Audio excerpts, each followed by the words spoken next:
Okay, so ready for the next two chapters of The Summer of Riley. Today we're going to be reading chapters 17 and 18. I went to the picnic after all, wedged between Mom and Stephen in his truck. I decided I couldn't stay home staring at all those dead, X'd out days on my calendar, thinking of Riley, thinking of Peachy. Our kitchen was filled with the smell of her roses.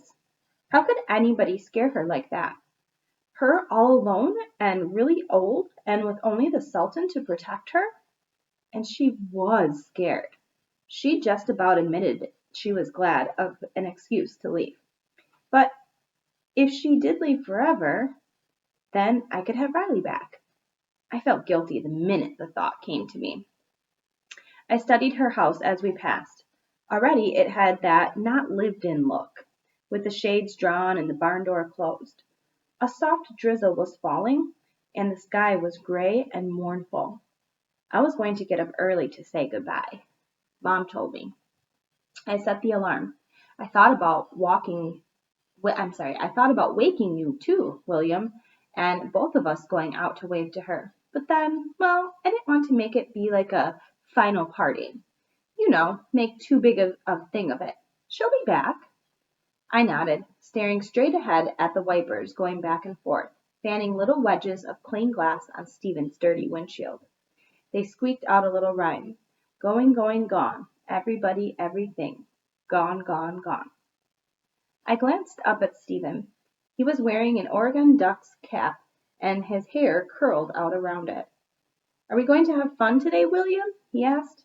I shrugged. My eyes were blurred up, worse than the windows. Carlisle Park looked sad. Wet dripped off the trees and beaded the tops of the picnic tables. The cars, double parked all the way around the edges of the grassy field, were slick with rain. We could see the dark shapes of people inside them, waiting for the drizzle to stop. Mom opened her door an inch, then closed it again. It'll be over soon, she said. She leaned forward and pointed out the front window at a patch of blue. Big as a pig's waistcoat, right, William? Right. That was one of Dad's sayings that means if there is even that much blue, the rain will soon drift away. It did. The blue widened, then widened more. And there was the sun. People streamed out of their cars and trucks like they were bears bursting out of their winter caves. I'd spotted Gracie's family station wagon earlier on the other side of the park. Her two little brothers were first out, then Grace. I squeezed past Mom and flailed my arms. Over here, Grace! She came running across the field. William, she said breathlessly. It's great you changed your mind about coming. Want to go sign up for the Frisbee competition? We signed up for everything, the way we do every year. The grass was damp, but not squelchy, and it didn't bother anybody. Of course not, Mom said. We're true Oregonians. Grace and I ran in the sack race while the insane five blasted out some hot salsa music. In about 3 steps, we tripped each other and fell together in a lumpy heap. You're not supposed to take strides, Grace scolded. You're supposed to hop, William. You're supposed to coordinate with me. We wriggled out of the cold, wet sack. How about you coordinating with me? I scolded back. I swear, I would have done better with one of my dorky brothers, Grace grumbled. So don't be my partner next time, I said. Grace and I go through this every year. It seemed half of Monk's Hill had come. Never mind the rain. I saw Officer Zimac, who'd taken away Riley on that awful night. She waved to me and called, Good luck, William.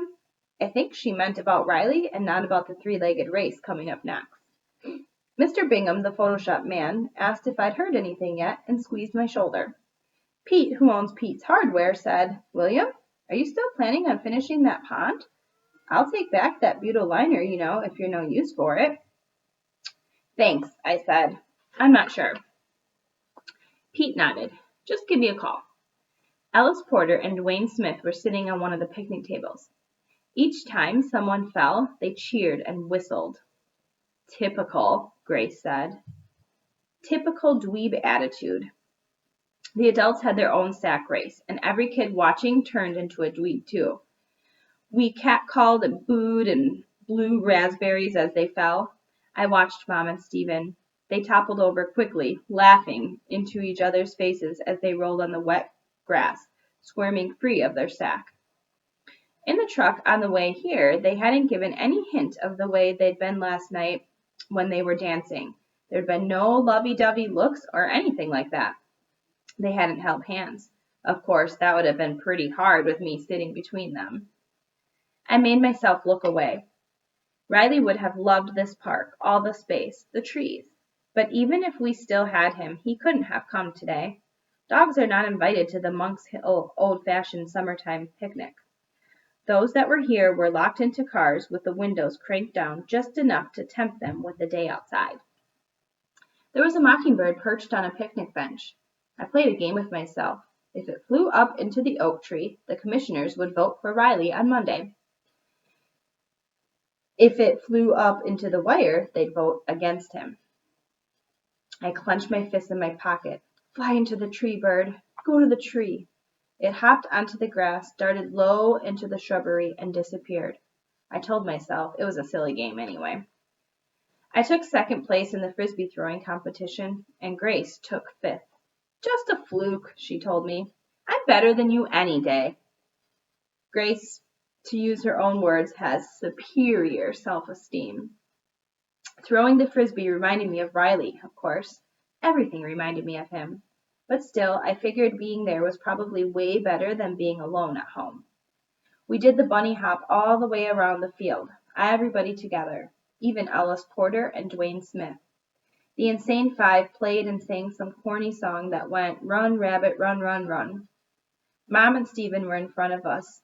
The red ribbon that held her hair back had come loose, and Stephen pulled it all the way off. He lifted her hair from her neck and tied the ribbon back on. The way she turned to smile at him over her shoulder gave me some kind of pang. I thought his fingers brushed her cheek, but I wasn't sure. Did I want this? What about Dad? Of course, he had Phoebe now. What was it Mom had said? Your dad and I parted for good reasons, and for those good reasons we won't be getting back together? What was it Peachy had said? Sometimes you can't go back? It was close to noon now. Mom and Stephen and Grace's parents went across to the picnic table where we'd left our stuff. They called us over. We're getting ready to eat, Mom said. William, we forgot to bring the extra blanket from Stephen's truck. Will you run and get it? Grace's dad was taking hot dog packages from the freezer chest.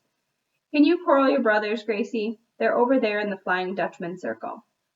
I caught the keys Stephen threw to me and raced towards the cars to get the blanket. A white station wagon had parked itself beside us, and as I ran past, something scrabbled loud and hard at the back window. Yip, yip, yip. The yipping was so loud it made me leap backward, and I bumped my elbow on the jutting out mirror of the truck. There was a tempest raging inside the station wagon, and the tiny barking was as ferocious as tiny barking could ever be. A little terrier was glaring out at me from the inch-wide crack in the rear window. The dog was so small and the window so high that it had to stand on the back of the driver's seat, sliding off every couple of seconds, scrambling up again. Its nose was button-sized, black, wet as licked licorice. Its little teeth were baby doll teeth. I couldn't help laughing.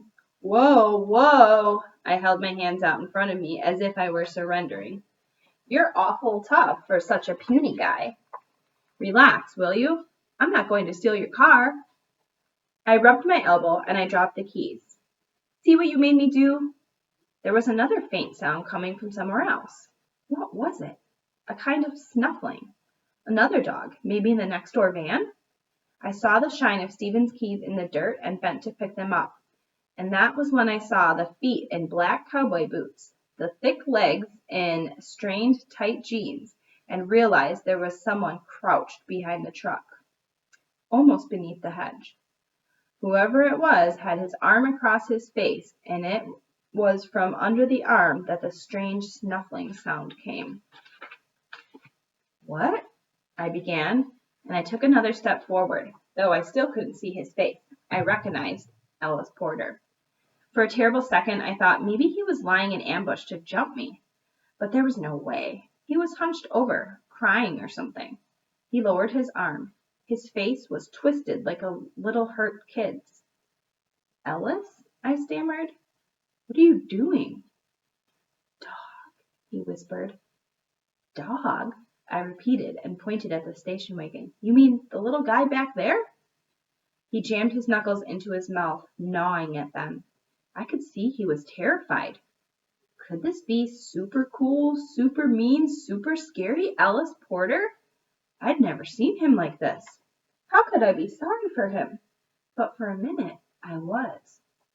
It's okay, I said, and before I could think about it, I got down and crawled under the hedge with him. That's the end of chapter 17. Next is chapter 18. Who would have believed that I would have been sitting under a dripping hedge with super cool, super mean, super scary Ellis Porter, and that he would have been jabbering at me nonstop? I don't tell. I don't say. His voice jerked in bursts and stops. Was it the little dog that I began. Impossible to say the words. That scared you to this guy? Instead, I said, that surprised you. He can't get out, you know. He was just defending his family's car. I wish I would never see another dog for the rest of my life. He sounded calmer now. Well, I know that, I said. You sure didn't give my dog much of a break. I couldn't hold back. If you hadn't brought your rotten old petition. Ellis touched the scar above his lip, the one that gave his mouth the strange lopsided twist that Grace called his evil Ellis look. They say a person can't remember that far back, but I can. He wasn't looking at me, and I thought maybe he was talking to himself and had forgotten I was there. Maybe I could just slither away. Why had I crawled in here beside him anyway? I took a deep breath and inched a space between us. The dog was loose. He wasn't that big either. Ellis nodded toward the station wagon where I could see the little terrier standing on sentry duty on the ledge of the back window. Ellis's jaw quivered. He was about that size. Oh, I didn't like this. I wished Mom had never sent me for the blanket. I wished someone would come by to go to the restroom, which was not that far away on the other side of the hedge, and where Ellis had probably been headed. I secretly glanced around. There was no one in sight. The dog was tied up outside the market. He went on in that zombie voice. My mom turned away for a second, and I bent to pet him. My mom says our faces were just about level when he snapped. He held on. They couldn't make him let go. I shivered. That was bad, all right. But you know, all dogs are not mean. Anyway, he was probably scared of you. That's what the doctors say, among other things. He blinked and suddenly focused on me. My cat. I told you what happened to her. 3 of them came after her. She didn't have a chance. And do you want to know the worst of it? The very worst of it? I wanted to say, not really, but I felt myself nod. It was as if I was mesmerized, and Ellis was one of those hokey TV hypnotists. I saw those dogs coming. I saw them all the way down the street. I ran in the house and shut the door and watched from the window. I saw them drag Josephine off the top of the car. I saw every bit of it. But I was too scared to go out and save her. All I wanted to do was hide, like now. Oh, man, I muttered. I didn't know what to say or do. Should I reach out and touch him? But you couldn't reach out and touch Ellis Porter. He'd massacre you. I pushed my fingers in and out of Stephen's keyring. There was a little metal dog dangling from it, and I palmed it in my hand. It would probably have been dangerous for you to go out, I said weakly. Ellis wasn't listening. I could have taken the broom or my baseball bat. I could have thrown something, shouted. It wasn't hard to tell he'd been through this in his head a million times. But why was he telling me? I edged away and stood up. I think you can learn not to be afraid, I said. Like if you're afraid of flying, they take you into... Shh, Ellis said. Someone was clumping between the cars, making the little terrier have another frenzied fit. Hi! Grace skidded to a stop beside me. What's keeping you, William? The hot dogs are ready. She stared at Ellis. What's going on? Did you and William have another fight? Did William knock you down again? She beamed at me. No, I said. Here are the keys, Grace. Get the blanket. Alice scrambled up so fast I took a step backward, the way I'd done when the little doggy yipped at me, bumping into Grace, this time instead of the mirror. You breathe a word of this to anybody, Halston, he said to me, and I'll knock your head off. He was definitely back to normal now. He glowered at Grace. That goes for you too, little girl. Little girl? Grace looked ready to explode. You know what, Porter? I spoke in a calm but masterful voice. Getting rid of my dog isn't going to help you any. You never even knew him. Oh, stop about your mangy mongrel, Alice said. Do you think I care what happens to him? As far as I'm concerned, he'll just be one less. You're not going to be able to forget what you let happen to your cat. Not ever. Josephine is going to haunt you. And if Riley doesn't, I swallowed. If Riley isn't set free, then I hope he haunts you too. Come on, Grace, I said. That was way cool, William, she breathed. She half turned. We forgot the blanket. Leave it, I said. When I looked back, I saw Ellis going through the hedge, making a wide, wide circle around the station wagon and the tiny dog inside. All right, so that's the end of chapter 18. We finally found out a little bit more about Ellis and why he has such a hatred towards dogs. So I can't wait to discuss with you and see what you think about all of this.